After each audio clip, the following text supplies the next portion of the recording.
Movie शुरू होती है और हम नोटों से भरे हुए कमरे के अंदर दो आदमियों को देखते हैं। इसमें से एक बड़ी कंपनी का प्रेसिडेंट है और दूसरा इसके लिए काम करता है और इस लड़के का नाम यू है। यहाँ प्रेसिडेंट उससे कहता है कि नोटों को बैग में भर दो और अगर तुम्हें भी कुछ पैसे चाहिए तो यहाँ से जितना चाहे उठा कर ले जा सकते हो। यू उन पैसों को उठाता है, उन्हें सुनता है और वापस रख देता है। इसके बाद हम प्रेसिडेंट की वाइफ को देखते हैं जिसका नाम ओके है। इनके साथ ही उनकी बेटी नामी भी रहती है जिसका कुछ सालों पहले ही डिवोर्स हो चुका था। दूसरी तरफ हम प्रेसिडेंट के बेटे चुल को देखते हैं जो कि मीडिया के सामने माफी मांग रहा था क्योंकि उसने कोई लॉ तोड़ा था जिस वजह से उसे जेल होने वाली थी। उधर प्रेसिडेंट की पूरी फैमिली भी टीवी पर इसे देख रही होती है और वो लोग उसे बचाने के बारे में सोचने लगते हैं। अब चुल को बचाने के लिए प्रेसिडेंट एक गवर्नमेंट के आदमी को बुलाता है जिसका नाम रॉबर्ट होता है।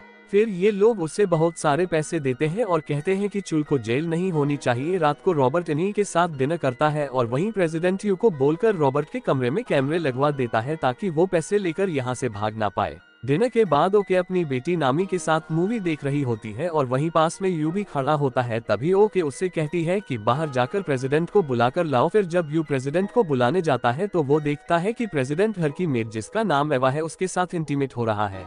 अब ये देखकर यू घबरा जाता है और वहाँ से भाग जाता है। फिर अगले दिन एवा यू से मिलती है और उससे कहती है कि कल रात हम दोनों ने जो कुछ भी किया उसके बारे में तुम किसी को मत बताना। मैं प्रेसिडेंट से प्यार करती हूँ इसलिए हम लोग कभी कभी दिन में 3-4 बार इंटीमेट हो जाते हैं। इसके बाद हम ओके को देखते हैं जो कि एक रूम में बैठकर अपने हस्बैंड और एवा के रोमांस के कार्यक्रम को देख रही थी। यहाँ पर हमें पता चलता है कि ओके ने अपने पूरे घर में सीसीटीवी कैमरे लगा रखे हैं लेकिन इस बारे में किसी को भी पता नहीं था।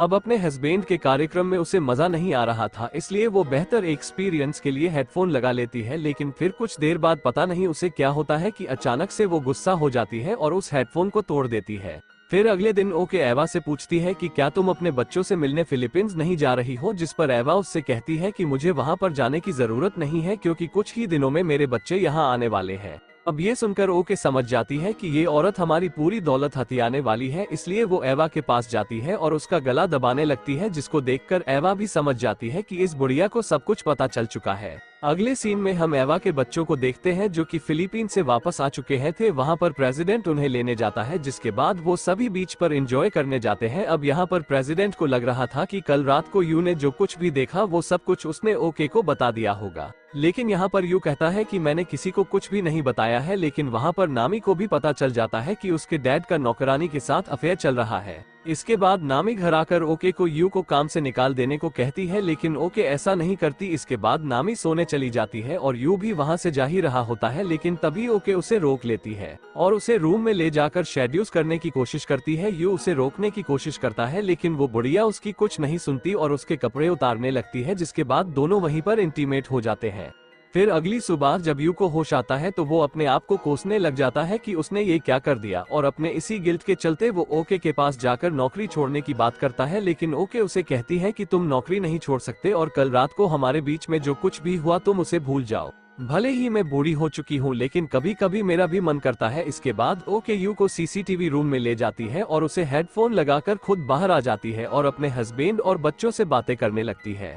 यहाँ पर बच्चे प्रेसिडेंट से कह रहे थे कि जो कुछ भी हुआ हम उसे भूल जाते हैं और आगे बढ़ते हैं, लेकिन प्रेसिडेंट उन्हें कहता है कि अब मैं ये नकली जिंदगी जीते जीते थक चुका हूँ और मुझे अब यहाँ पर और नहीं रहना, कुछ ही दिनों में मैं और एवा यहाँ से चले जाएंगे। ये कहकर वो वहाँ से चला जाता है। फिर प्रेसिडेंट का बेटा कहता है कि डैड तो नौकरानी के साथ जा रहे हैं तो उनके बाद हमारे बिजनेस को कौन संभालेगा। इस पर ओके कहती है कि यू संभालेगा। अब ये देखकर यू मुस्कुराने लगता है और सोचने लगता है कि अब तो वो इस कंपनी का मालिक बन जाएगा। वहीं प्रेसिडेंट की बेटी अपने डैड से पूछती है कि अगर आपको मॉम से प्यार नहीं था तो आपने उनसे शादी क्यों की, जिस पर प्रेसिडेंट कहता है कि मुझे सिर्फ पैसे चाहिए थे, वो भी बहुत सारे। अब यहाँ से प्रेसिडेंट एवा और उसके बच्चों को लेकर एयरपोर्ट जाता है कोरिया से बाहर निकालने के लिए, लेकिन वहाँ पहुंचकर उसे पता चलता है कि यहाँ पर प्रेसिडेंट के कोरिया से बाहर जाने पर बैन लगा दिया गया है और ये सब यहाँ पर उसकी वाइफ ने करवाया है। इसके बाद हम यू को देखते हैं जो कि वापस उसी नोटों के रूम में जाता है और इस बार वो वहाँ से खुद के लिए भी कुछ पैसे उठा लेता है। वहीं दूसरी तरफ ओके और उसके बच्चे बातें कर रहे होते हैं और उसका बेटा कहता है कि कहीं हमारे डैड उस नौकरानी को प्रेग्नेंट ना कर दे, क्योंकि अगर ऐसा हो गया तो उसके बच्चे को भी जायदाद में हिस्सा देना होगा।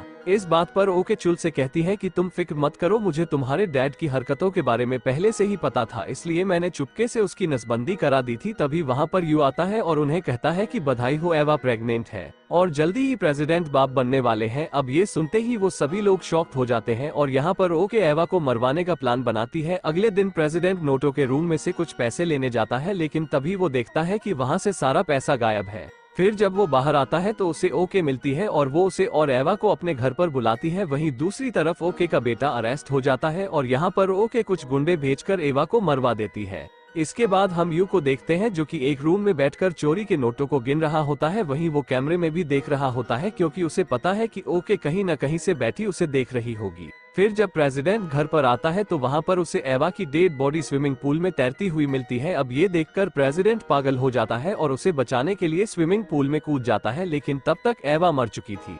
वहीं सबको पता चल चुका था कि एवा का मर्डर ओके नहीं करवाया है। तभी नामी उससे कहती है कि आपने ये अच्छा नहीं किया, आपको एवा की जान नहीं लेनी चाहिए थी। तभी हम उसके घर की एक नौकरानी को देखते हैं जो यू को पैसे देने आती है और उससे कहती है कि आज यहाँ पर जो कुछ भी हुआ वो किसी को भी मत बताना। लेकिन अब यू के पास खुद इतने सारे पैसे थे, इसलिए वो नौकरानी को बेइज्जत करके वहाँ से भगा देता है। फिर जब यू घर से बाहर आता है तभी वो नौकरानी कुछ गुंडे भेजकर उसे उठवा लेती है और उसकी खूब पिटाई करवाती है। फिर मार खाने के बाद जब वो घर पर वापस आता है तो वहाँ पर उसे नामी मिलती है जो यहाँ पर उसके साथ इंटीमेट होने आई थी। लेकिन यू उससे कहता है कि मेरी हालत देखो, मुझे कुत्ते की तरह मारा गया है, मुझे देखकर तुमको लग रहा है कि मैं रोमांस कर पाऊंगा। और ये बोलकर वो नामी को छोड़कर वहाँ से चला जाता है। फिर अगले दिन प्रेसिडेंट एवा के गम में अपने हाथों की नसें काट लेता है, लेकिन तभी सब वहाँ पर आ जाते हैं और उसे बचाने की कोशिश करने लगते हैं, लेकिन वो बच नहीं पाता और मर जाता है। उधर चुल भी जेल से छूट जाता है और नामी और यू उसे जेल से रिसीव करने जाते हैं। फिर घर आते वक्त यू उससे कहता है कि तुम तो मेरी माँ के साथ इंटीमेट होकर बहुत आगे निकल गए। अब ये सुनकर नामी शॉक्ड हो जाती है और चुल और यू के बीच में झगड़ा हो जाता है। चुल यू को कुत्ते की तरह मारता है और फिर उसे वहीं छोड़कर वहां से चला जाता है। अब नामी यहाँ पर ये सोच कर रो रही थी कि ये आदमी कल रात मेरे साथ इंटीमेट नहीं हुआ, लेकिन मेरी माँ के साथ ये कितने टाइम से लगा हुआ है। फिर घर आकर यू चुराए हुए सारे पैसे एवा के कॉफिन में डाल देता है ताकि वो इन पैसों को बर्बाद कर सके। वहीं ओके अपने बेटे का सारा गुनाह खुद पर ले लेती है, जिससे उसके बेटे को छोड़ दिया जाता है। फिर ओके घर आकर यू को वहां से जाने को कहती है, लेकिन यू उसे मना कर देता है और उससे कहता है कि मुझे तुम लोगों के साथ काम नहीं करना। ओके कहती है कि मैंने सुना है कि तुम मेरी बेटी से प्यार करते हो, जिस पर यू उसे मना कर देता है। तभी वहां पर नामी कहती है कि मैं एक ऐसे लड़के के साथ तो बिल्कुल नहीं रह सकती जो मेरी माँ के साथ सोता हो। अब ये सुनकर ओके को सदमा लग जाता है कि इसको ये कैसे पता चल गया, जिसके बाद वो पागलों की तरह अपने हस्बैंड की बॉडी को हिला हिला कर कहती है कि कमीने ये सब तेरी वजह से हुआ है। वहीं यू कोरिया छोड़कर फिलीपींस जा रहा होता है, पर तभी वहां पर नामी आ जाती है और वो उससे कहती है कि मुझे पहले से पता था कि मेरी माँ एक बहुत ही घटिया औरत है और वो पहले से ही अलग अलग मर्दों के साथ सोया करती थी। मुझे लगता है कि इसमें तुम्हारी कोई गलती नहीं है, इसलिए मैं भी तुम्हारे साथ चलूंगी। अब इन दोनों के बीच में सब कुछ ठीक हो जाता है, जिसके बाद वो दोनों उठकर प्लेन के बाथरूम में जाते हैं और वहाँ पर इंटीमेट हो जाते हैं। आगे ये दोनों फिलीपींस आ जाते हैं और वहाँ पर एवा के बच्चों से मिलते हैं जो कि अपनी मॉम की बॉडी को देखकर बहुत रोते हैं। अब यू और नामी वो सारे पैसे एवा के बच्चों को दे देते हैं और इसी के साथ ही ये मूवी यहीं पर खत्म हो जाती है।